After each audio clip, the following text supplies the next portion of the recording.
창세기 18장은 하나님을 맞이한 한 사람의 태도에서 시작하여 하나님께서 그 사람의 가정과 역사에 어떻게 개입하시는가로 흘러갑니다.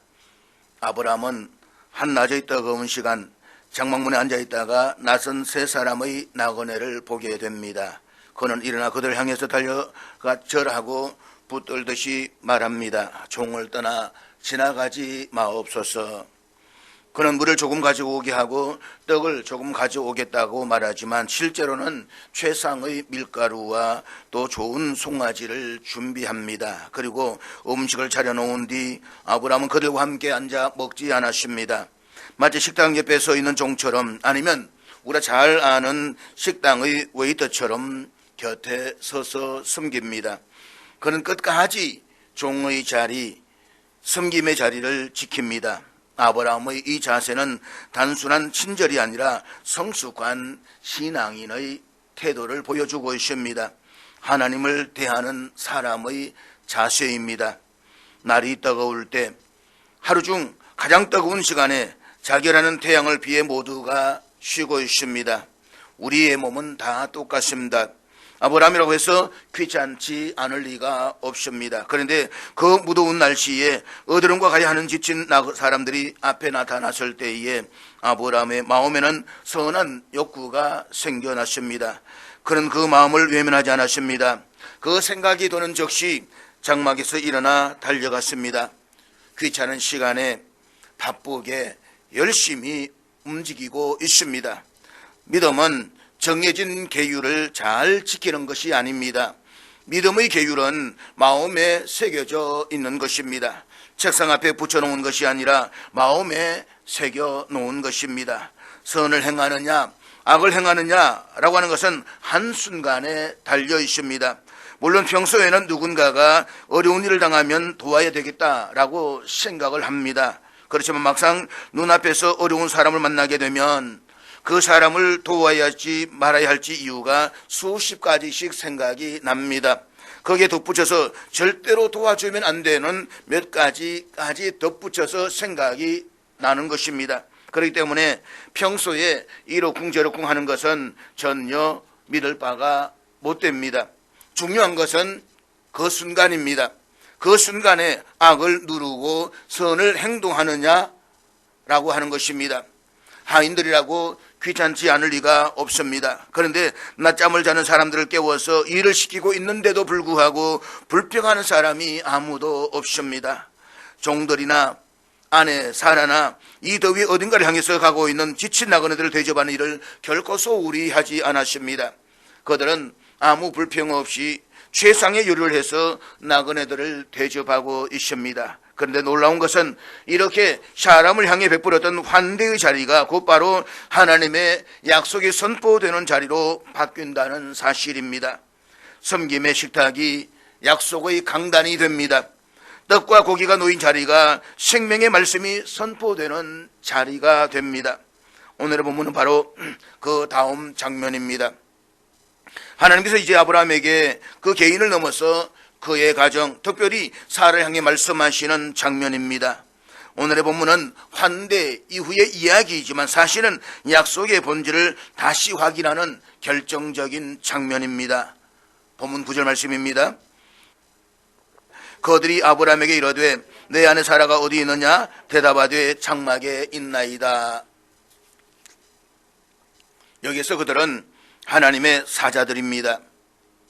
그런데 지금 하나님의 사자들이 아브라함의 아내 사라가 어디에 있는지를 알지 못해서 내 아내 사라가 어디 있느냐라고 묻고 있는 것이 아닙니다. 다 압니다. 하나님은 장막 안과 밖을 다 아시는 분이십니다. 그럼에도 불구하고 사라가 어디 있느냐라고 물었습니다.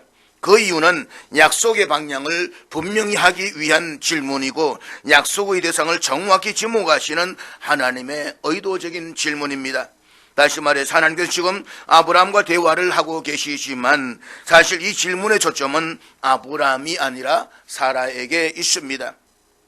약속은 가장 많이 섬긴 아브라함에게서 멈추지 않고 그의 가정과 그의 아내, 그의 현실 한가운데로 들어옵니다. 이처럼 하나님은 신앙이 뛰어난 한 사람만을 세우고 만족하지 아니하시고 그 사람의 삶 전체를 약속의 자리로 바꾸시는 분이십니다. 지금 사라는 장막 뒤에 있었습니다. 식탁의 자리에 앉지 않았고 대화의 중심에 서 있지도 않습니다. 눈에 띄지 않는 자리, 말 없이 듣기만 하는 자리였습니다. 그러나 하나님의 질문은 정확히 그 자리를 향합니다. 하나님은 언제나 중심에 서 있는 사람만 보시는 분이 아니라 가장 뒤에 서 있는 사람, 가장 숨어 있는 사람, 스스로는 나는 해당이 없다라고 생각하는 그 자리까지 찾아오시는 분이십니다. 이것이 은혜입니다.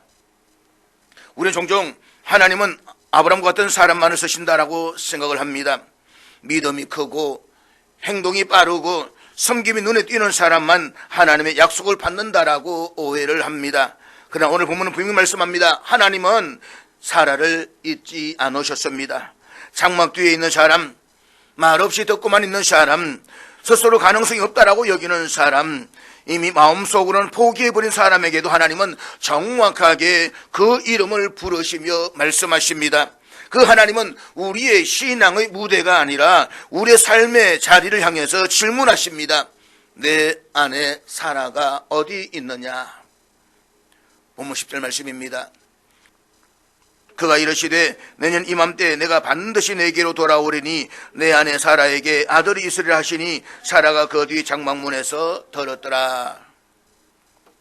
사람의 모습으로 나타나신 하나님께서 지금 천사들과 함께 아브라함의 대접을 받고 있습니다. 그 옆에 아브라함이 모셔 서 있습니다. 바로 그 아브라함이 뒤에 사라의 장막 텐트가 있습니다. 사라는 지금 낯선 사람들 왔기 때문에 무슨 이야기를 나누는지 궁금했을 것입니다. 그래서 자기 텐트 안에 입구에서 귀를 기울이고 듣고 있습니다. 앞에 그림이 우리가 상황을 정확하게 설명해 주고 있습니다. 하나님께서 아브라함에게 말씀하십니다. 내년 이맘때 내가 반드시 내게로 돌아오리니 내 아내 사라에게 아들이 있으리라. 이 말씀은 가능성의 제한이 아닙니다. 그렇게 될 것이라는 희망사항도 아닙니다. 하나님의 단호한 선언입니다. 이 말씀에는 조건이 없습니다. 네가 잘하면, 네가 준비되면, 환경이 갖추어지면 이런 단서가 전혀 붙어 있지 않습니다. 약속의 주어는 전적으로 하나님이십니다. 내가 돌아오겠다, 내가 주겠다. 인간은 그 약속의 대상일 뿐 성취의 주체가 아닙니다. 여기서 우리는 약속신앙의 본질을 보게 합니다. 믿음이란 하나님을 도와서 약속을 이루는 것이 아닙니다.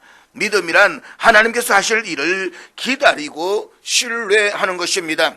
아브라함과 사라는 할 수 있는 것이 아무것도 없는 자리까지 내려왔습니다. 바로 그 자리에서 하나님은 내가 하겠다라고 말씀을 하십니다. 하나님의 약속은 언제나 인간의 손이 비워질 때에 가장 분명해지는 것입니다.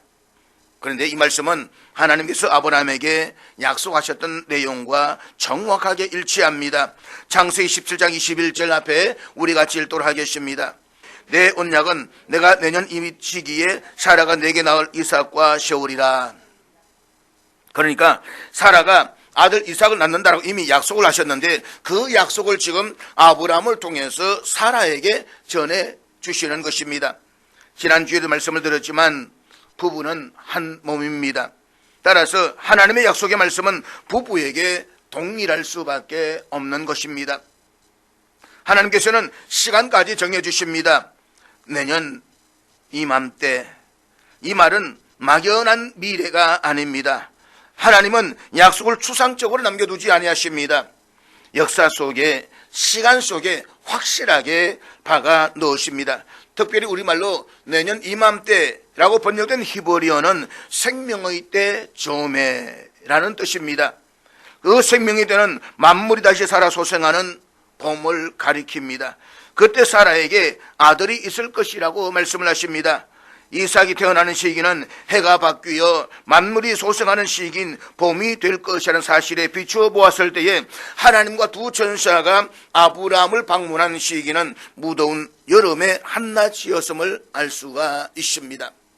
그런데 지금 사라는 아이를 낳지 못합니다. 그러니까 사라의 태가 죽어 있는 것입니다. 그 사라가 아이를 낳는다면 죽은 태가 소생한다는 말입니다. 언제요? 만물이 소생하는 내년 봄에. 하나님께서 말씀하시기를 만물이 소생하는 내년 봄에 내 안에 사라에게 아들이 있을 것이다 라고만 말씀하셔도 감격적인데, 하나님께서는 반드시 내가 돌아올 것이다 라고 말씀을 하십니다. 그런데 히브리 원문에 보면 돌아온다 라는 히브리어 동사가 2번 연달아 쓰여지고 있습니다. 같은 단어가 2번에 연달아서 기록되면 훨씬 강한 의미를 담고 있습니다. 그래서 이 말씀인즉 내가 내년 만물이 소생하는 봄에 돌아오고 또 돌아올 것이다. 이것은 절대로 어김없는 내 약속이다 라는 말이 되는 것입니다. 신실하신 하나님께서 약속하신 것은 비록 강조하지 않는다라고 할지라도 반드시 이루어집니다. 그런데 하나님께서는 믿음 없는 인간에게 확신을 주시기 위해서 이처럼 거듭 강조해서 말씀하시는 것입니다. 그렇다면 하나님께서 내년에 만물이 소생할 때 반드시 돌아오시는데 왜 돌아오시는 것입니까? 아브라함이 기름진 좋은 송아지를 잡아서 스테이크를 해드렸더니 그 스테이크 맛이 너무 좋아가지고 그걸 잡수시려고 오신다는 것입니까? 아닙니다. 하나님께서 반드시 돌아오신다라고 하는 것은 사라가 아들을 안고 있는 모습을 보시러 오신다는 것입니다. 바꾸어 말하면 내년에 반드시 내가 아들을 품고 있을 것이다 이 말인 것입니다. 이 말이 무슨 뜻입니까? 너의 죽었던 태가 내년에 반드시 소생할 것이다 라는 말이 되는 것입니다. 그런데 하나님 이 시간표는 인간의 계산으로는 도저히 받아들일 수 없는 시간표입니다. 사라는 늙었고 여인의 생리는 이미 끊어졌습니다. 의학적으로도 경험적으로도 상식적으로도 끝난 이야기입니다. 인간의 기준으로 보면 이 약속은 너무 늦었고 너무 무모하며 너무 비현실적입니다. 비록 여기서 하나님의 약속과 인간의 계산이 정면으로 충돌합니다. 그런데 하나님의 약속은 인간의 가능성을 전제로 하지 않습니다. 하나님의 약속은 하나님의 능력을 전제로 합니다. 하나님은 우리 현재의 상태를 보고 말씀하시는 것이 아니라 당신의 능력과 신실하심을 근거로 말씀하시는 분이십니다. 그래서 하나님의 약속은 늘 우리의 계산을 무너뜨리고 우리의 한계를 넘어서는 바로 그 자리로 우리를 끌고 가십니다. 보십시오. 손님이 오셨는데 이분들이 무슨 이야기를 나누고 있는가 하고 사라가 텐트 안 문간 쪽에서 귀를 기울이고 있는데 하나님께서 내년 만물이 소생하는 봄에 내가 반드시 돌아올 터인즉 사라가 아들을 낳을 것이다 라고 말씀을 하실 때에 사라가 할렐루야 라고 뛰어나와야 되지 않겠습니까? 얼마나 벅찬 소식입니까? 그런데 아니었습니다. 본문 11절입니다. 아브라함과 사라는 나이가 많아 늙었고 사라에게는 여성의 생리가 끊어졌는지라. 이때 아브라함은 99세이고 사라는 아브라함과 10살 차이니까 89세였습니다. 그리고 우리말로는 아브라함과 사라는 나이가 많아 늙었고 라고 번역되어져 있는데 히브리어로 직역하면 그들이 그 날들 안으로 들어가면서 라는 말입니다. 그들이 그 날들 안으로 들어가면서, 여기서 그 날들 안으로 들어갔다라는 표현은 생명의 날들이 이미 많이 지나갔음을 의미하는 말로서 늙었다라는 사실을 실감나게 표현하고 있는 것입니다. 이 표현은 굉장히 의미심장합니다. 우리가 이 세상을 살아가는데 우리가 걷는 날들은 모두가 다 동일하지 않습니다. 내가 젊음의 날들을 걷는 때가 있고 중년의 날들을 걷는 때가 있습니다. 그리고 늙음의 날들을 걷는 때가 있습니다. 지금 아브라함과 사라는 늙음의 날들 속으로 들어간 것입니다. 내가 지금 어떤 날들을 걷고 있는가를 인식하는 것은 인생에서 굉장히 중요합니다. 제가 원래로 63살이라고 한다면 저는 이미 늙음의 날들 속으로 들어간 것입니다. 제가 이것을 인식하지 못하고 40대, 30대처럼 살아간다라고 한다면 제 인생이 하나님 앞에서 바르게 매듭 지어질 수가 없는 것입니다. 제가 늙으면 날도 속으로 들어가는 순간부터 내 날의 의미는 달라졌습니다. 내가 이것을 깨달을 때에 내 인생이 하나님 안에서 바르게 마무리가 될 수가 있는 것입니다. 그런데 10대의 날을 걷던 20대의 날을 걷던 중년 날을 걷던 늙음의 날들을 걷던 어떤 날을 걷던 상관없이 한 가지 공통점인 것은 하나님과 동행할 때에만 그 날들의 의미가 허망하게 무너지지 않는다라고 하는 것입니다. 하나님께서 그 날들을 주셨기에 하나님과 동행할 때에만 그 날들의 의미가 영원으로 건져 올려진다는 것입니다. 특별히 본문에서 사라에게는 여성의 생기가 끊어졌는지라 라고 말씀되어져 있는데, 이 말이 히브리어 원문에는 사라는 여성의 길에서 끊어졌다 라고 기록되어져 있습니다. 여자에게 있어서 아이를 잉태를 가장 중요시하던 그 시기에 여성의 길이 곧 아이를 잉태하는 길로 보았습니다. 따라서 사라는 아이를 낳지 못하기 때문에 사라는 여성의 길이 끊어졌다 라고 표현하고 있는 것입니다. 지금 창세기를 쓰고 있는 사람은 모세입니다. 이 본문은 모세의 코멘트라고 볼 수가 있습니다. 모세도 늙은 나이에 창세기를 기록했기 때문에 100세 된 자의 자세가, 신체가 어느 정도를 약한지를 누구보다도 잘 알고 있습니다. 때문에 사라가 아이를 낳게 될 것이라는 하나님의 약속이 성취되기는 첫 번째 장애 요소가 아브라함과 사라의 나이가 너무 들어버렸다라고 하는 것입니다. 그리고 이것이 지금 사라가 직면하고 있는 현실입니다. 본문 12절 말씀입니다. 사라가 속으로 웃고 이르되 내가 노쇠하였고 내 주인도 늙었으니 내게 무슨 즐거움이 있으리요. 지금 사라는 장막 안에 있으면서 공간적으로 하나님과 직접 대면하지 않았습니다. 그래서 사라가 혼자서 장막 안에 있기 때문에 겉으로 편하게 웃은 것이 아닙니다.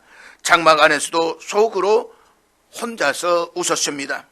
지난주에 살펴보았듯이 아브라함도 똑같이 웃었습니다. 하나님께서 내 아내 사라가 여러 민족의 어머니가 될 것이다 라고 말씀하셨더니 아브라함도 그때 하늘에 엎드려 있다가 웃었습니다. 엎드린 채로 웃을 때에 아브라함은 겉으로 드러나게 웃은 것입니다. 그런데 사라는 여자답게 아무도 안 보는데도 내색도 안 하고 혼자서 속으로 웃었습니다. 이 웃음은 밖으로 터져나온 웃음이 아니라 마음 깊은 곳에서 스쳐 지나간 웃음이었습니다. 사람들 앞에서 드러난 조롱의 웃음이 아니라 하나님 앞에서조차 말하지 못하고 삼켜버린 체념의 웃음이었습니다. 이제 와서 무슨 아들이냐 는 말이 입술에 나오기 전에 마음속에서 먼저 굳어버린 웃음입니다. 우리는 이 웃음을 너무 쉽게 정죄해서는 안 됩니다. 사라는 불신앙인이 아니었습니다. 그녀는 처음부터 약속의 여인이었습니다. 갈대아 우리를 떠날 때부터 하란을 지나서 가나안에 이르기까지 그는 늘 아브라함 곁에서 함께 길을 걸어온 사람이었습니다. 약속의 여정 한가운데를 함께 지나온 사람입니다. 그런데 문제는 믿음이 없었어가 아니라 너무 오래 기다렸다는 데 있습니다. 기다림이 길어지면 믿음은 시험을 받습니다. 처음에는 기대가 있었고 기도가 있었고 소망이 있었습니다. 그러나 해가 바뀌고 계절이 바뀌고 또 몸이 늙어가면서 그 기대는 점점 조심스러워집니다. 혹시 또 실망할까 봐, 다시 아플까 봐 마음이 먼저 스스로를 닫아버리는 것입니다. 그래서 사라는 웃습니다. 웃음으로 마음을 덮어버립니다. 사라는 이렇게 말합니다. 내가 노쇠하였고 내 주인도 늙었으니 내게 무슨 즐거움이 있으리요. 그러니까 둘 다 늙었고 나는 생리도 끊어졌는데 나에게 무슨 해산의 즐거움이 있겠느냐 이 말입니다. 나에게는 아들을 품는 즐거움이 있을 수가 없다는 것입니다. 사라의 이 말은 냉수의 말이 아니라 상처 깊은 마음의 고백입니다. 하나님, 그 말씀을 믿고 싶지만 이제는 감당할 힘이 없습니다 라고 하는 솔직한 탄식입니다. 사라의 이 말 속에는 깊은 상처가 있습니다. 오래 기다리다가 지친 마음이 있습니다. 더 이상 기대하지 않으려는 자기 방어가 있습니다. 그런 놀랍게도 이 사라의 고백 속에는 오늘 우리의 고백이 그대로 담겨져 있습니다. 기도하다가 지친 사람의 마음, 약속을 들을 때마다 한 발짝 물러서는 우리의 모습이 바로 이 웃음 속에 고스란히 들어 있습니다. 보십시오. 지금 사라는 89세입니다. 그러니까 태어나서 89번의 계절적 봄을 맞았습니다. 그런데 자식이 전 재산인 그 옛날에 한 명도 낳지 못했으니까 단 한 번도 생명을 품는 인생의 즐거움, 인생의 봄을 맞아본 적이 없습니다. 이것이 사라의 현실입니다. 장마가는 지금 사라의 심정이 어떤 심정이겠습니까? 하나님, 내 남편의 이야기를 들을 때에 당신이 엘샤다이 전능자 충분자라고 하시는데 하나님, 아직 모르시는 것 좀 많네요. 저는 생기가 끊어진 여자입니다. 여자가 아이를 낳으려면 어떻게 해야 하는지를 알기나 아십니까? 그런데 뭐 나들 아이를 낳는다고요? 그러면서 속으로 웃었던 것입니다. 사랑하는 여러분, 믿음은 주어진 현실을 받아들이는 것으로부터 시작합니다. 내가 나에게 주어진 현실을 받아들이지 않으면 나의 믿음은 뜬구름을 잡는 몽상이 되고 맙니다. 현실을 받아들이지 않으면 내가 아무리 하나님을 향해서 소리쳐도 그 믿음이 내 현실에 아무런 도움을 주지 못합니다. 잊지 마십시오. 믿음은 현실을 받아들여야만 합니다. 애굽의 왕자였던 모세가 양치기로 전락하는 현실을 받아들이는 것입니다. 골리앗을 쓰러뜨려서 구국의 영웅이 되었던 다윗이 장인인 사울왕의 질투로 10년 동안 도망다니는 도망자 신세 현실을 받아들이는 것입니다.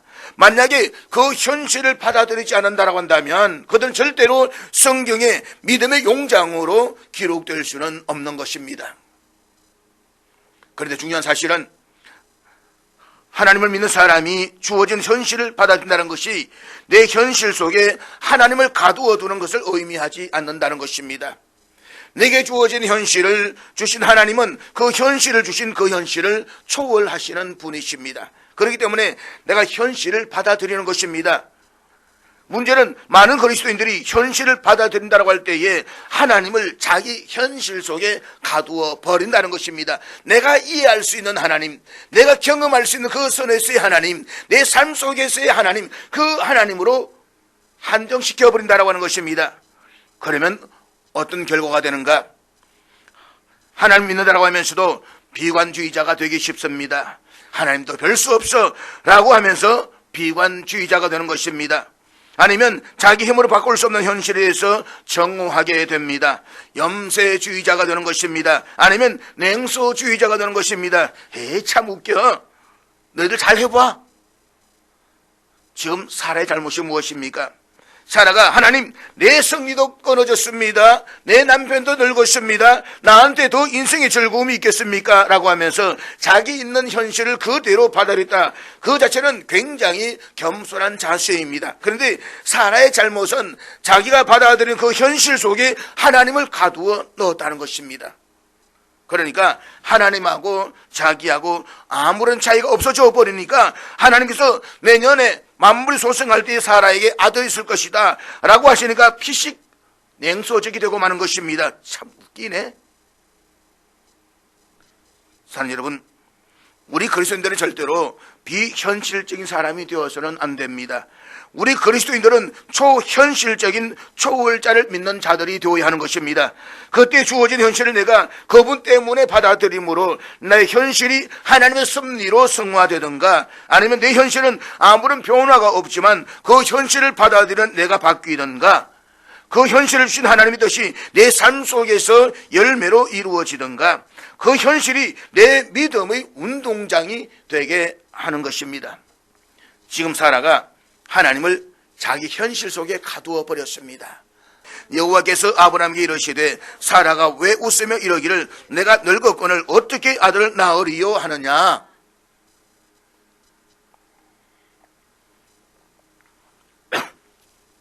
지금 공간적으로는 하나님과 사라가 서로 안 보이는 공간에 처해 있는데 사라가 웃는 것을 하나님께서 아셨습니다. 속으로 웃는 것까지 아셨습니다. 사라의 속웃음을 정확하게 집어내십니다. 사람은 겉으로 드러난 말과 행동을 보지만 하나님은 마음의 반응을 보십니다. 입술에 오르지 않는 생각, 아무도 눈치채지 못한 마음의 떨림까지도 하나님 앞에서는 결코 숨길 수 없습니다. 하나님은 우리 입술보다 마음을 먼저 보시는 분이십니다. 그리고 하나님 보십니다. 어찌하여 사라가 웃느냐? 이 질문은 폭로를 위한 질문이 아닙니다. 망신을 주기 위한 질문도 아닙니다. 이 질문은 사라를 향한 하나님의 사랑의 개입이며 믿음을 다시 세우기 위한 영적인 질문입니다. 사랑하는 여러분, 하나님 종종 우리에게 이렇게 질문하십니다. 우리가 애써 덮어두었던 마음, 스스로도 외면하고 싶어했던 불신의 흔적을 부드럽게 끌어내십니다. 왜냐하면 드러나지 않은 상처는 치유될 수 없고 인정되지 않은 불신은 회복될 수 없기 때문입니다. 어찌하여 사라가 웃느냐? 이 질문은 결국 이런 뜻입니다. 내가 지금 무엇을 기준으로 판단하고 있느냐? 내 감정이냐? 내 나이냐? 내 실패의 역사냐? 아니면 하나님의 약속이냐? 하나님은 사라의 웃음을 문제 삼으시는 것이 아니라 사라가 붙들고 있는 판단의 기준을 묻고 있는 것입니다. 잊지 마십시오. 하나님은 우리의 불신을 정죄하기 위해서 드러내시는 분이 아니라 그 불신을 말씀의 빛 아래로 데려와서 다시 믿음으로 바꾸기를 원하시는 분이십니다. 그래서 이 질문은 책망이 아니라 회복의 시작입니다. 하나님은 사라를 밀어내지 아니하시고 오히려 그녀를 약속한 가운데로 다시 초대하십니다.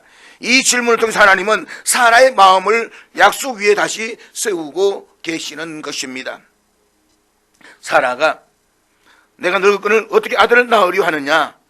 바꾸어 말하면 왜 사라가 자기 현실 속에 엘샤다이 나를 가두어 넣느냐? 이 말씀인 것입니다.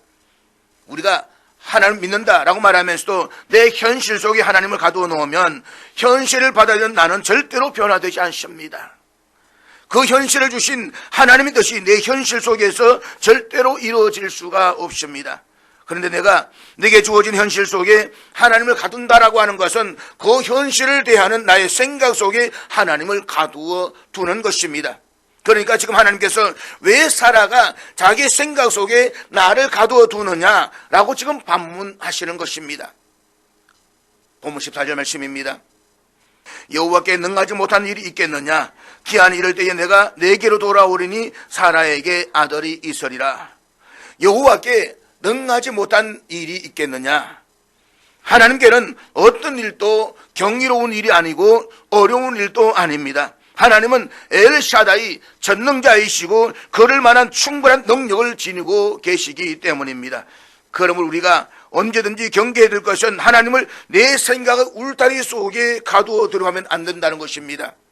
하나님을 내 생각의 울타리 속에 가두어 두는 순간부터 우리는 하나님의 우상 숭배자가 되고 마는 것입니다. 하나님을 믿는 것이 아닙니다. 수많은 신들 가운데 또 하나의 신, 하나님의 우상이 되고 마는 것입니다. 이스라엘 백성들의 문제가 무엇입니까? 하나님 온 우주 만물에 계시는 하나님이신데 불구하고 그들은 성전에 계시는 하나님, 가두어 두시는 하나님, 또 다른 우상으로 그들을 섬겼다라고 하는 것입니다. 오늘 우리가 그렇지 않습니까? 하나님 믿는다고 말하면서도 전능하신 하나님이라고 말하면서도 엘샤다이 충분자라고 말하면서도 에이 안 돼, 하나님 그럴 수 없어, 하나님 살아와도 안 돼 라고 스스로 재단을 하고 가두어 버리지는 않습니까? 그것이 오늘 우리의 신앙의 한계이고 문제인 것입니다. 본문 15절 말씀입니다. 사라가 두려워서 부인하여 이르되 내가 웃지 아니하였나이다. 이르시되 아니라 내가 웃었느니라. 지금 사라는 장막 안에서 아무도 모르게 혼자서 소금을 웃었는데 하나님께서 다 아셨습니다. 그래서 사라는 내가 웃지 아니하였나이다 라고 대답을 합니다. 이 말은 단순한 거짓말이 아니었습니다. 하나님 만난 두려움에 자기도 모르게 내가 웃지 않았습니다 라고 부인을 했습니다. 누구든지 하나님을 진정으로 한번 만나본 사람은 기쁨과 동시에 하나님에 대한 거룩한 두려움을 반드시 가지게 되어져 있습니다. 그분은 거룩하시고 그만큼 크신 분이시기 때문입니다. 그래서 사라는 옹겹결에 거짓말을 했습니다. 하나님 앞에서 자신의 속마음이 드러났다는 두려움, 약속 앞에서 자신의 연약함이 밝혀졌다는 두려움입니다. 사라는 하나님을 몰라서가 아니라 하나님을 알기에 두려웠습니다. 그래서 본능적으로 거짓말을 했던 것입니다. 그렇지만 하나님은 말씀하십니다. 아니라 네가 웃었느니라. 이 말씀은 사라를 무너뜨리기 위한 말씀이 아니었습니다. 하나님은 사실을 외면하지 않으십니다. 우리의 연약함을 덮어두지 아니하십니다. 그러나 동시에 하나님은 그 사실로 약속을 거두지도 아니하십니다. 사라의 우시험은 하나님의 계획을 취소하지 못했고 사라의 불신은 하나님의 약속을 무효로 만들지 못했습니다. 이것이 바로 언내입니다. 하나님은 우리가 완전히 믿을 때에만 일하시는 분이 아니십니다. 하나님은 우리의 두려움과 흔들림 한가운데서도 당신의 일을 계속해 가시는 분이십니다. 사라의 부인은 실패의 증거가 아니라 하나님의 은혜가 얼마나 단단한지를 보여주시는 증거인 것입니다. 훗날 그 아들의 이름은 이삭입니다. 뜻은 웃음입니다. 하나님은 사라의 웃음을 거두지 않으십니다. 오히려 그 웃음을 이름으로 남겨두십니다. 그러나 그 의미는 완전히 바뀝니다. 장막 뒤에서 속으로 터져나왔던 체념의 웃음이 아이를 안고 터뜨리는 기쁨의 웃음으로 바뀝니다. 불신의 웃음이 언내의 웃음으로, 두려움의 웃음이 찬송의 웃음으로 바뀌는 것입니다. 특별히 15절에서 차이점이 하나가 나타납니다. 그 이전까지는 하나님께서 아브라함에게 사라를 부를 때에 3인칭으로 이야기하셨습니다. 그런데 제일 마지막에 가서는 네가 웃었다라고 말씀하시면서 사라에게 2인칭으로 이야기를 하십니다. 그러면 이 앞에 아브라함에게 사라에 대해서 3인칭으로 이야기하신 그 모든 것도 사라야, 이것은 내가 너한테 한 이야기야 라고 하는 말이 되는 것입니다. 그렇다면 왜 하나님께서 장막 안에 있는 사라에게 아브라함을 통해서 이야기하시고 마지막에 이 모든 것이 너를 위한 말이라고 이야기하셨겠습니까? 그것은 하나님께서는 시공을 초월하시는 전능한 하나님이심을 가르쳐 주시는 것입니다. 너 지금 장막 안에 아무도 없지? 내가 너를 안 본다고 생각했지?